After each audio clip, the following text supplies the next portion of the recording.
رضا افسوس ہے افسوس کہ آج فیس بک پہ ہماری قوم کا نوجوان اتنا بگڑ گیا، شاہ رخ خان پہ فخر کر رہا ہے، شاہ رخ خان پہ۔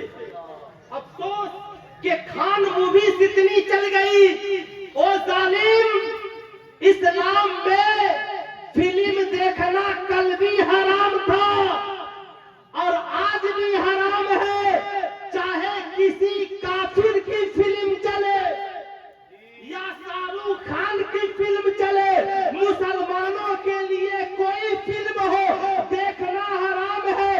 ارے بھارت کے کسی خان پہ فخر ہے مسلمانوں کو تو تنہا بریلی کے احمد رضا خان پہ فخر ہے، جس نے بھارت کے مسلمانوں کو نچنیاں بچنیاں نہیں بنایا، عاشق مصطفیٰ بنایا، نے راجہ بنایا ہے، مدینے والے مصطفیٰ نے راجہ بنایا ہے۔ تو ماشاءاللہ مجھے امید ہے اگر حضرت کی اجازت ہوئی تو فقیر کچھ دیر گفتگو کرے گا۔ ارے بیٹھ بھائی، اطمینان سے بیٹھو، بچوں کو بھی میں پڑھاتا ہوں، ذرا اس بچے کو بھی جگہ دو بابو۔ ماشاءاللہ بڑے اچھے لوگ ہیں، نیک لوگ ہیں، بزرگوں کی بارگاہ میں باادب ہو کر کے بیٹھیے۔ آپ نے ہندوستان کے عظیم شعراء کو بلایا ہے، عظیم خطبہ کو بلایا ہے، وہیں ہماری جماعت کے ایک عظیم پیر کو بلایا ہے۔ میں تو یہ نہیں کہوں گا کہ سارے لوگ اپنے اپنے پیر کی ڈگڈگی بجا رہے ہیں، بڑے سخت قسم کے آج کل خطیب بھی بھارت میں پیدا ہو گئے ہیں، لیکن میں اتنا جانتا ہوں بختیار کاکی نے خواجہ غریب نواز کا ڈنکا بجایا ہے۔ یاد رکھیں گے ہر مرید کو حق حاصل ہے کہ اپنے پیر کے نام کا چرچا کرے۔ امیر خسرو محبوب الہی کی محبت میں جیتے رہے، خواجہ قطب الدین بختیار کاکی حضرت خواجہ غریب نواز کی محبت میں جیتے رہے، خواجہ غریب نواز خواجہ عثمان ہارونی کی محبت میں جیتے رہے۔ یہ ہر مرید کی محبت ہے کہ اپنے پیر کی محبت میں جیتا ہے۔ آپ کو کسی پہ پابندی لگانے کا کوئی حق ارے بولیے ہے نہیں ہے؟ اس لیے صاحب تبھی تو اعلیٰ حضرت نے کہا تیری سرکار میں لاتا ہے رضا اس کو شفیع جو میرا غوث ہے اور لاڈلا بیٹا تیرا، جو میرا غوث ہے اور لاڈلا بیٹا تیرا۔ ظاہر سی بات ہے، اس لیے ذرا دونوں ہاتھوں کو اٹھائیں اور محبت سے ایک بار بولیں یا رسول اللہ، اور تھوڑی سی اونچی آواز میں بول دیں یا حبیب اللہ۔ اب ایک شعر سنیں تاکہ میں تقریر کی شروعات کروں۔ اپنی مٹی پہ ہی چلنے کا طریقہ سیکھو، اپنی مٹی پہ ہی چلنے کا طریقہ سیکھو، سنگے مرمر پہ چلو گے تو پھسل جاؤ گے، سنگے مرمر پہ چلو گے تو پھسل جاؤ گے، نہیں تیرا نشیمن قصر سلطانی کے گنبد پر، تو شاہین ہے بسیرا کر پہاڑوں کے چٹانوں پر، تم خان بھی ہو مرزا بھی ہو افغان بھی ہو، سچ بتاؤ کہ کیا تم مسلمان بھی ہو، زبانیں پڑھ بھی لیا لا الہ تو کیا حاصل، دل و نگاہ مسلمان نہیں تو کچھ بھی نہیں۔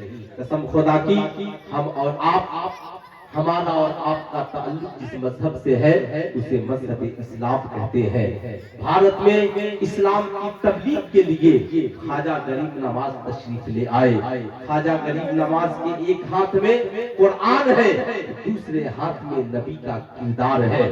خوب یاد رکھیں گے نبی کریم صلی اللہ علیہ وسلم کے دنیا میں آنے کا مقصد جب قرآن سے پوچھا گیا، قرآن نے کہا یعلم الکتاب والحکمہ، یہ نبی اس لیے یہ آئے تاکہ تجھے علم اور حکمت سکھلائے۔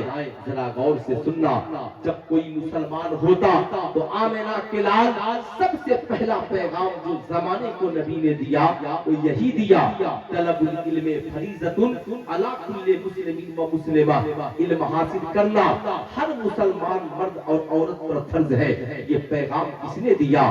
یاد رکھنا، نماز بھی فرض ہے، روزہ بھی فرض ہے، حج بھی فرض ہے، زکات زکات بھی فرض ہے مگر نماز بالغ ہونے کے بعد فرض ہے، روزہ بالغ ہونے کے بعد فرض ہے، حج صاحب استطاعت پہ فرض ہے، زکات صاحب استطاعت پہ فرض ہے، مگر تعلیم تو اللہ کے نبی فرماتے ہیں یاد رکھنا اطلب العلم من المہد الی اللحد، علم حاصل کرو ماں کی گود سے لے کر قبر کی گود تک۔ اس لیے میرے دوست خوب اسے یاد رکھنا، زندگی میں یاد رکھنا، نماز بعد میں فرض ہے، روزہ بعد میں فرض ہے، حج و زکات بعد میں فرض ہے، مگر تعلیم حاصل کرنا، شکشا گرہن کرنا، ایجوکیٹڈ بننا، تعلیم یافتہ بننا، یہ ہر مسلمان مرد پر بھی فرض ہے، عورت پر بھی فرض ہے۔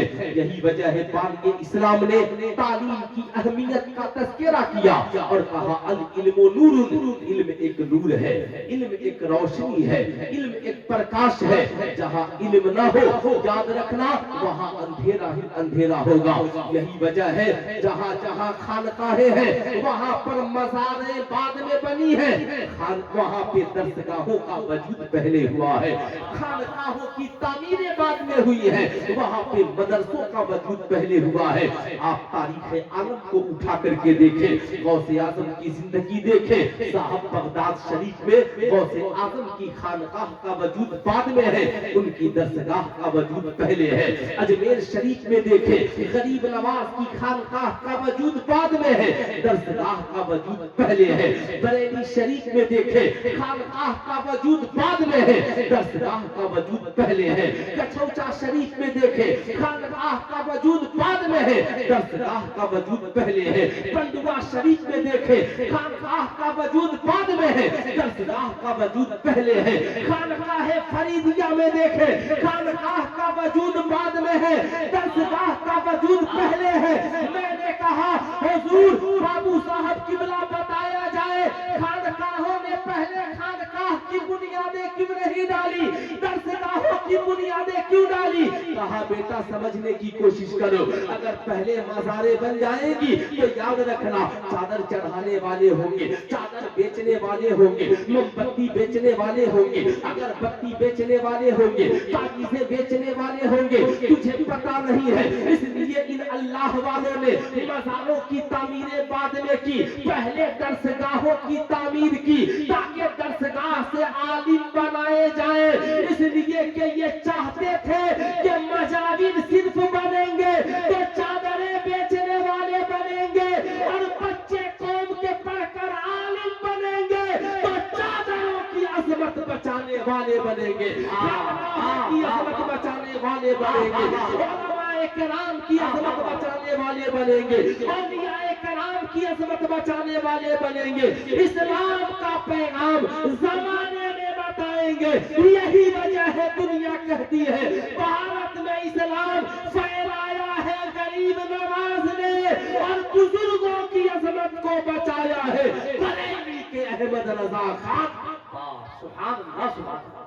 آپ کس سماج میں جی رہے ہیں، کہاں جی رہے ہیں، کس دنیا میں جی رہے ہیں؟ یہی وجہ ہے آج خواجہ غریب نواز کانفرنس کرانے والوں نے بھی درسگاہ کے وجود کے لیے آپ سے چندہ لیا، لیکن میں بتانا چاہوں گا اے میری قوم کے شہزادوں، مدرسے میں کتنے پرسنٹ بچے پڑھتے ہیں؟ ایمانداری سے بتانا تعلیم کا مقصد کیا ہے، شکشا کا مقصد کیا ہے، تعلیم حاصل کرنے کا مقصد کیا ہے؟